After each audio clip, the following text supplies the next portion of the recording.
औज़ुबिल्लाहिमिनश्शैतानिर्रजीम बिस्मिल्लाहिर्रहमानिर्रहीम। अस्सलाम वालेकुम स्टूडेंट्स, कैसे हैं आप सब? उम्मीद करता हूँ आप सब खैरियत से होंगे। अच्छा, तो आज हम CS 101 के जो है करंट पेपर को डिस्कस करेंगे। मेरे ग्रुप में जो है काफ़ी सारे स्टूडेंट ने कमेंट किया सर इसकी जो है वो वीडियो लाज़मी बना दें।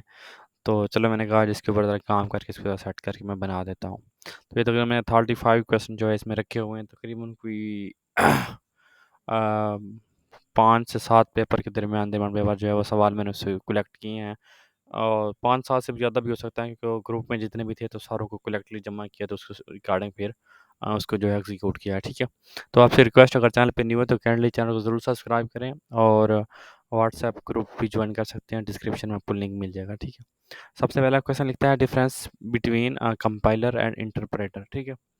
तो ये बेसिकली 2 टर्म होती हैं जो हम अपनी प्रोग्रामिंग लैंग्वेज में यूज़ करते हैं। तो कंपाइलर बेसिकली क्या होता है, वो कोड को जो है मशीन लैंग्वेज में कन्वर्ट कर देता है, ठीक है।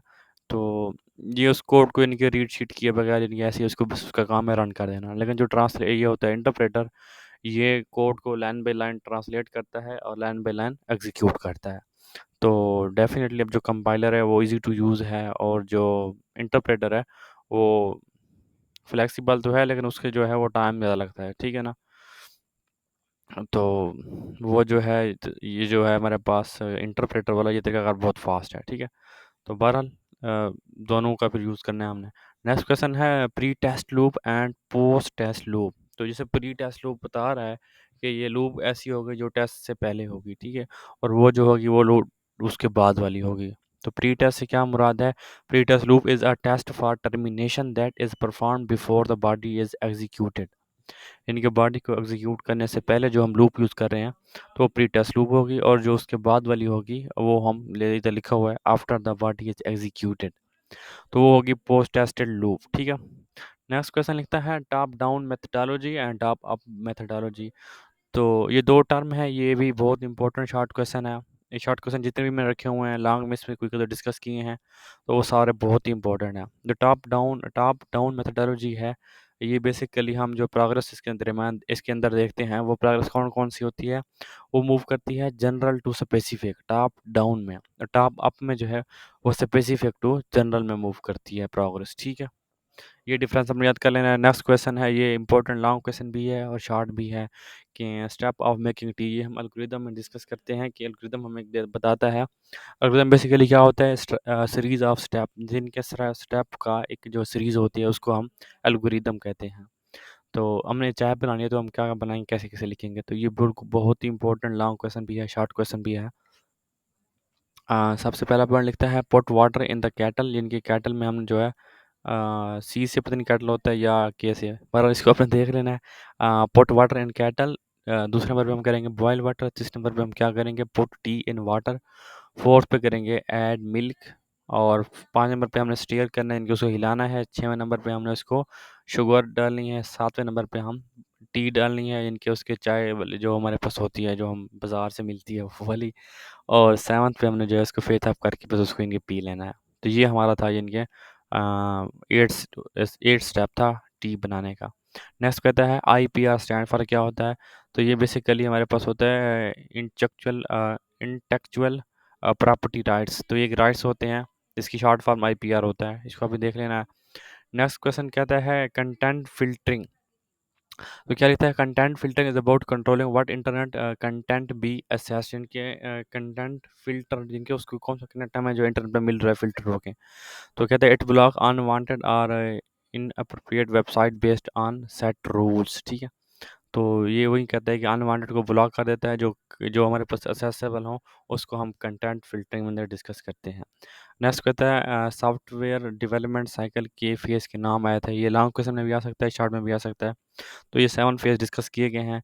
लिखता है requirement gathering, analysis, design, implementation, design, development and maintenance. तो ये 7 phase software development life cycle के उसका देख लेना है। उसके बाद ये कुछ सवाल हैं हमारे पास, फुटर, हेडर और गो टू मिंट फॉर। तो ये सवाल मैं आगे आपको चल के समझाता हूँ ज़रा इसको हम कैसे करेंगे। और इंशाल्लाह ये सवाल क्लियर करने के बाद आपकी जो है CS 101 की इंशाल्लाह बिल्कुल कोई कमी नहीं रह जाएगी पास करने में, ठीक है। इंशाल्लाह आपको ऐसे अंदाज में समझाने की कोशिश करूँगा विद इन 10 टू 15 मिनट्स की वीडियो के अंदर अंदर इंशाल्लाह। बाकी ये वीडियो बहुत हेल्पफुल होगी आपके लिए, लेकिन अपने सपोर्ट्स ज़रूर करना है, लाइक चैनल को लाइक करें, कमेंट्स करें हैं, ताकि मेरी भी हौसला अफजाई हो। नेक्स्ट क्वेश्चन है LIFO स्टैंड फॉर।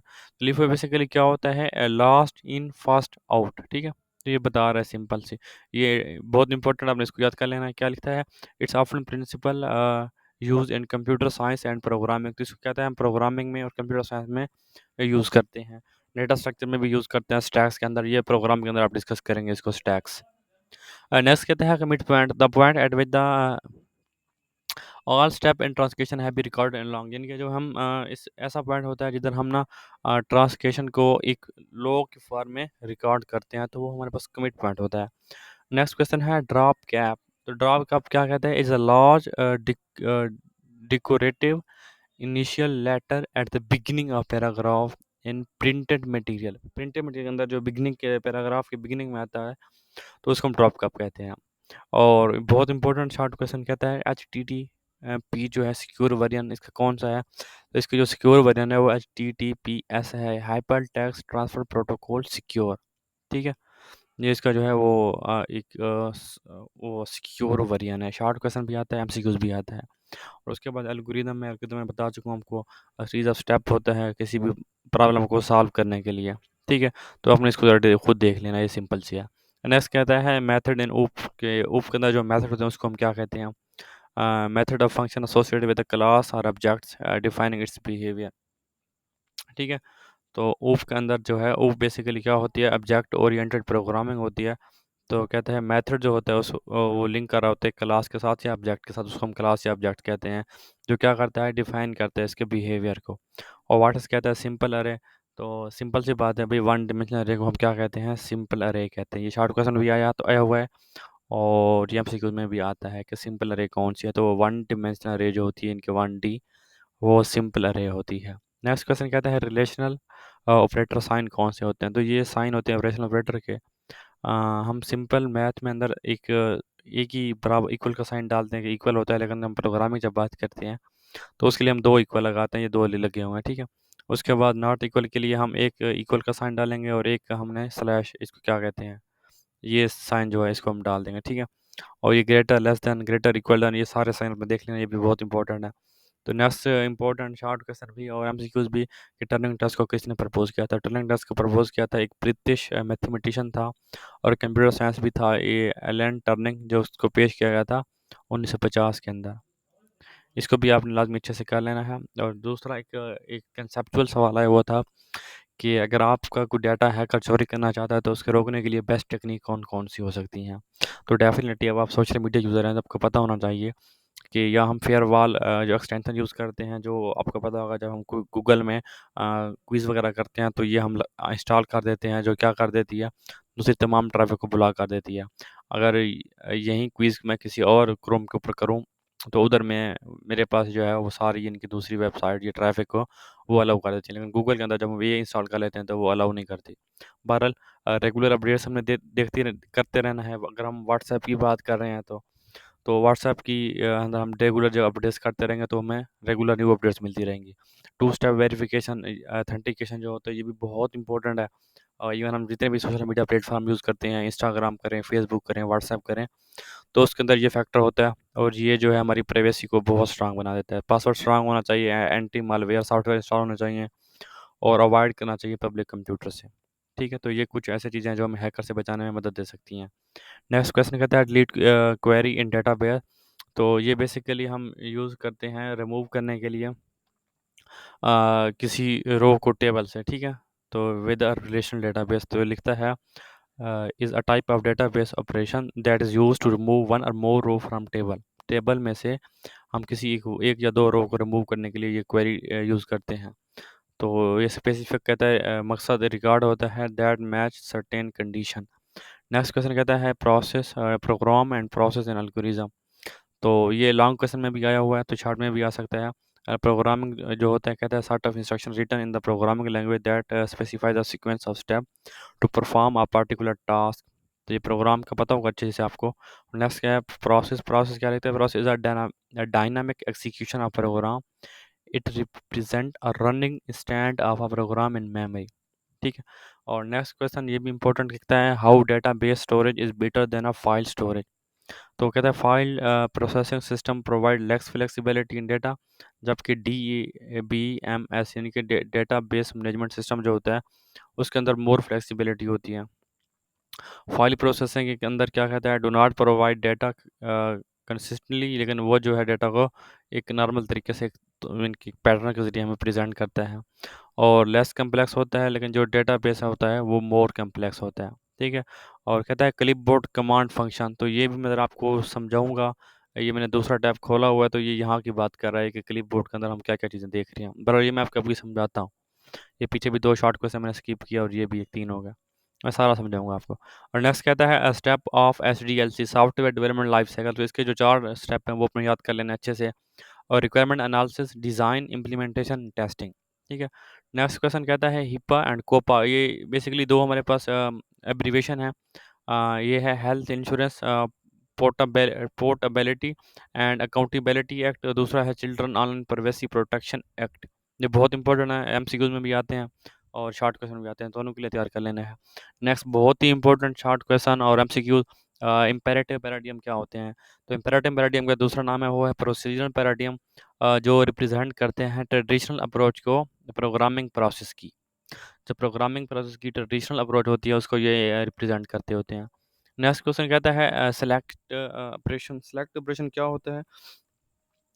डेटाबेस के अंदर हम सेलेक्ट ऑपरेशन को यूज़ करते हैं, जिसका जो मकसद होता है retrieve data from the database, इसी डेटाबेस के अंदर से हम डेटा को रिट्रीव करने के लिए इस फंक्शन को यूज़ करते हैं।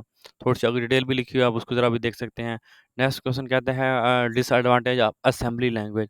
असेंबली लैंग्वेज जो है ये प्रोग्रामिंग जो स्टूडेंट होते हैं ये असेंबली लैंग्वेज आगे आके पूरी इनकी लैंग्वेज है, जैसे C++ है, तो ये उसकी तरह हमें पढ़ेंगे आगे, जो हम app development, web development, website वगैरह के लिए उसके लिए काम करते हैं। तो इसके क्या डिसएडवांटेज हैं, एक तो टाइम कंज्यूमिंग है और मेंटेनेंस डिफ़िकल्ट होती है इसकी, ठीक है। और लिमिटेड डेवलपमेंट टूल्स होते हैं, इसके टूल्स की कमी होती है, ये मशीन डिपेंडेंट होती है और डिफ़िकल्ट टू लर्न है। ये कुछ तो 2-3 हमारे पास हैं डिसएडवांटेज, इसको याद कर लेना इंपॉर्टेंट है। नेक्स्ट कहता है कंट्रोल स्टेटमेंट एंड लूप, ये भी बहुत इंपॉर्टेंट शॉर्ट क्वेश्चन और एमसीक्यूज क्विज में काफ़ी टाइम रिपीटेड हुए हैं। कंट्रोल स्टेटमेंट क्या होती है, वो अल्टर कर देती है एग्जीक्यूशन सीक्वेंस को, किसकी, प्रोग्राम की, alter the execution sequence of program. और जो लूप स्ट्रक्चर होती है वो क्या करती है, इटरेट्स करती है सेट ऑफ इंस्ट्रक्शन जो बेस करते हैं प्रोवाइडेड कंडीशन के ऊपर, तो उसको जो है वो इटरेट कर देती है, ठीक है। नेक्स्ट क्वेश्चन बहुत इंपॉर्टेंट कहता है सिंटैक्स लिखना है आपने किसका, कंट्रोल स्टेटमेंट का। तो कंट्रोल स्टेटमेंट के अंदर बेसिकली 2 चीज़ें यूज़ करते हैं, इफ एल्स स्टेटमेंट, ठीक है। अगर इफ की कंडीशन दे के हम स्टेटमेंट 1 लिखेंगे और दूसरी एल्स में दे के ठीक है एक कंडीशन बी लिख देंगे। ये कैसे हुआ है, क्या कुछ हुआ है, ज़रा मैं समझाना चाहूँगा अगर आपको। सपोज़ वो कहता है कि एक स्टूडेंट है, वो एक क्लास में बैठा है और पढ़ रहा है। कहता है अगर वो लड़की है तो उसको ₹5 दे दो, अगर वो लड़का है तो उसको ₹2 दे दो, ठीक है। जो मिसाल दे रहा हूँ वैसे ही, ज़रा इसको सीरियस ना लीजिएगा, ठीक है। अगर वो लड़का है तो ₹2 दे दो, यहाँ पे मैं लिख दूँगा, अगर वो लड़की है तो उसको ₹5 दे दो, ठीक है। तो जो भी कंडीशन ट्रू हुई उसकी यानी देखिए वो लड़का या लड़की, तो वो कंडीशन एग्ज़ीक्यूट हो जाएगी। इफ वाली होगी तो ये वाली एग्ज़ीक्यूट हो जाएगी, ट्रू हो जाएगी। और अगर फ़ॉल्स में हुआ तो यानी कि दूसरी कंडीशन जो है वो एग्ज़ीक्यूट हो जाएगी। तो ये इस तरह के स्टेटमेंट को हम इधर देखते होते हैं, इफ एल्स कंडीशन में। नेक्स्ट है कोट्स एंड एसक्यूए, तो ये दोनों में डिफरेंस क्या है, ये होता है कमर्शियल ऑफ द शेल्फ होता है, COTS, ठीक है। और जो SQ है ये है सॉफ्टवेयर क्वालिटी एश्योरेंस। और नेक्स्ट है इंपॉर्टेंट शॉर्ट क्वेश्चन, ये भी सारे बहुत ही इंपॉर्टेंट शॉर्ट क्वेश्चन याद रखिएगा, किसी को स्किप नहीं करना, सारे को आपने बहुत ही अच्छे से तैयार कर लेना है। और जब पेपर दिखाएंगे तो फिर मुझे वीडियो में एक कमेंट ज़रूर कीजिएगा कि कैसा हुआ है पेपर। और नेक्स्ट जो है कहता है logical question and functional question, तो जो वीक फार्म होती है क्वेश्चन की उसको हम लॉजिकल कहते हैं और जो स्ट्रॉन्ग फार्म होती है क्वेश्चन की उसको हम फंक्शनल क्वेश्चन कहते हैं। और नेक्स्ट क्वेश्चन कहता है glass box testing and block box testing, ये भी बहुत इंपॉर्टेंट है। और ग्लास बॉक्स जो टेस्टिंग होती है सॉफ्टवेयर की, ये हम सॉफ्टवेयर के इंटीरियर के स्ट्रक्चर के ऊपर डिस्कस करते हैं। और जो ब्लैक बॉक्स होते हैं ये सॉफ्टवेयर के इंटीरियर स्ट्रक्चर के ऊपर रिले नहीं करता है, ये ठीक है।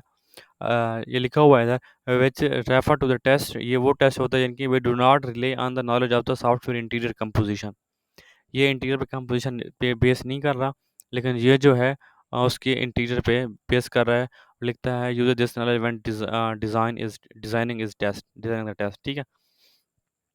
नेक्स्ट भी बहुत important short question MCQs, ergonomics and cognetics में क्या डिफरेंस है।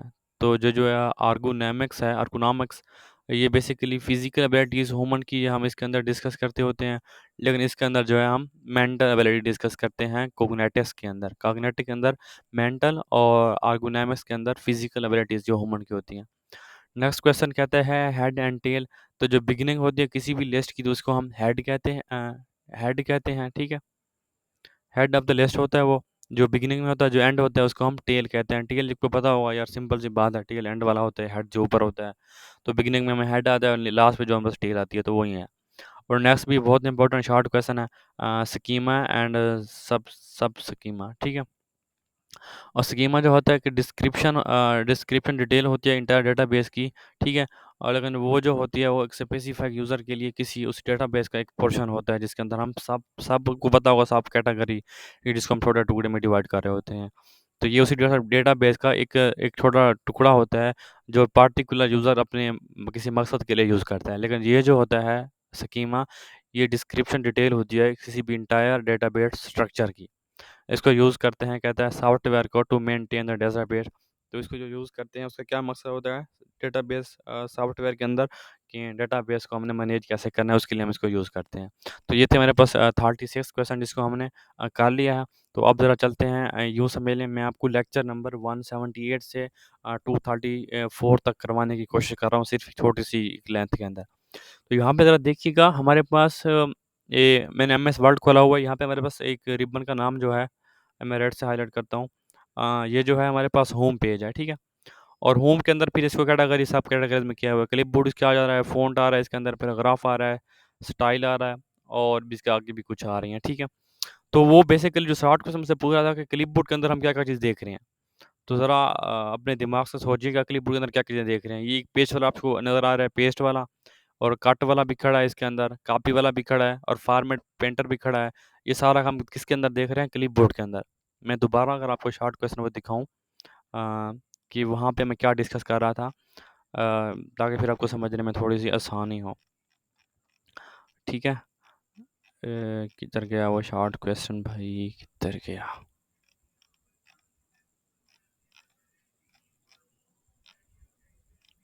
गुम हो गया यार।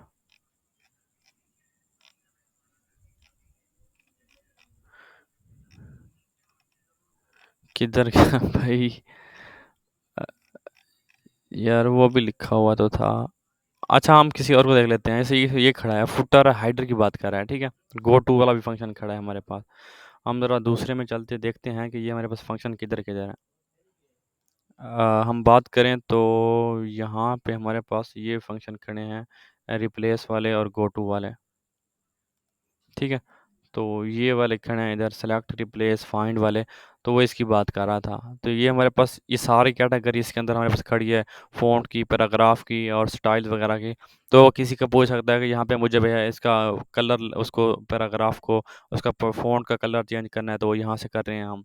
ये क्लिपबोर्ड का डिस्कस कर रहे हैं। तो इसी तरह और भी जितने सारे इनके हमारे पास खड़े हैं ये वाले, वो कहता है भई मुझे, ये कहता है कि हम ना, मैं ज़रा दूसरा फ़ोल्डर खोल लूँ। वो शॉर्ट क्वेश्चन ये पूछ लेता है, भई ना मुझे विकिपीडिया में जाकर कुछ चीज़ को उसके अंदर डालना है, तो वो कैसे जाऊँगा? तो उसको आपने क्या कहना है, first of all you open the MS world, then you go into the insert section, then go into the adds in section, then you will find the Wikipedia. इसी तरह कोई भी पूछ सकता है, फुटर हेडर का पूछ रहा है, तो वो भी हम कैसे असेस कर रहे हैं? वो आपको नज़र आ रहा है कि हम जो है ये सारा कुछ खोल के फिर हम फुटर हेडर में डिटेल में आज देख देंगे। यही चीज़ हमने लिख देनी होती हैं। यहीं से शॉर्ट क्वेश्चन भी आए होते हैं, यहीं से एमसीक्यूज़ भी आते होते हैं। जिसको यूज़ करना आता है वो लड़के बहुत मेहनत करके इससे चुप कर लिए सारा डेटा निकाल लेते हैं। ठीक है? तो अब वो कहता है भई मुझे ना ये वाटर मार्क लगाना है किसी भी पेज के अंदर, तो कैसे लगाऊँगा? तो सिंपल सी बात है भई, उसको एमएस वर्ड ओपन करें, then go to into design phase.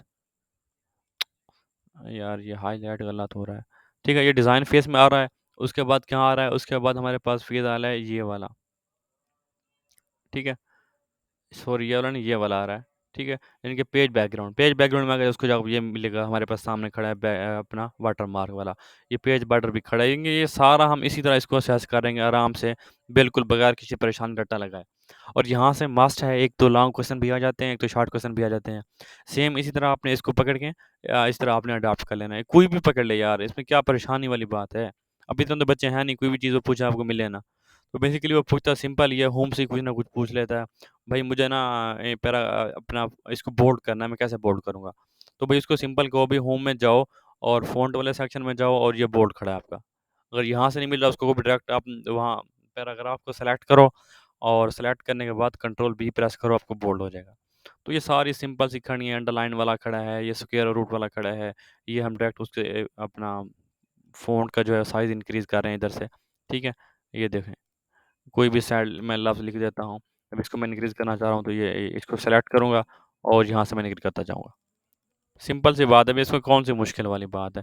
तो ये सारे क्वेश्चन एमएस वर्ड के हों, एमएस पावर पॉइंट के हों, एमएस एक्सेल के हों, तो तीनों के सेम एज़ सेम आप यहीं से निकालेंगे। कुछ एक्सेल के फ़ॉर्मूले भी हैं, ठीक है? तो वो भी आपने सिंपल से उनको भी देख लेना थोड़ा-सा और वो भी बाय द वे वो भी एमएस एक्सेल के अंदर अवेलेबल होते हैं, ठीक है? तो लेकिन ये इसको चीज़ वगैरह आपने कंसेप्ट लाज़मी अच्छे से ले लेना है, ताकि इसके लिए आपकी आसानी हो बाद में करने के लिए, ठीक है? तो फिर भी कोई मसला हो, तो आप कमेंट सेक्शन में बता दीजिएगा, तो इंशाल्लाह मैं आपको उसमें बेहतरीन अंदाज़ से गाइड कर दूँगा। तो मिलते हैं फिर नेक्स्ट वीडियो में, तब तक अल्लाह हाफ़िज़।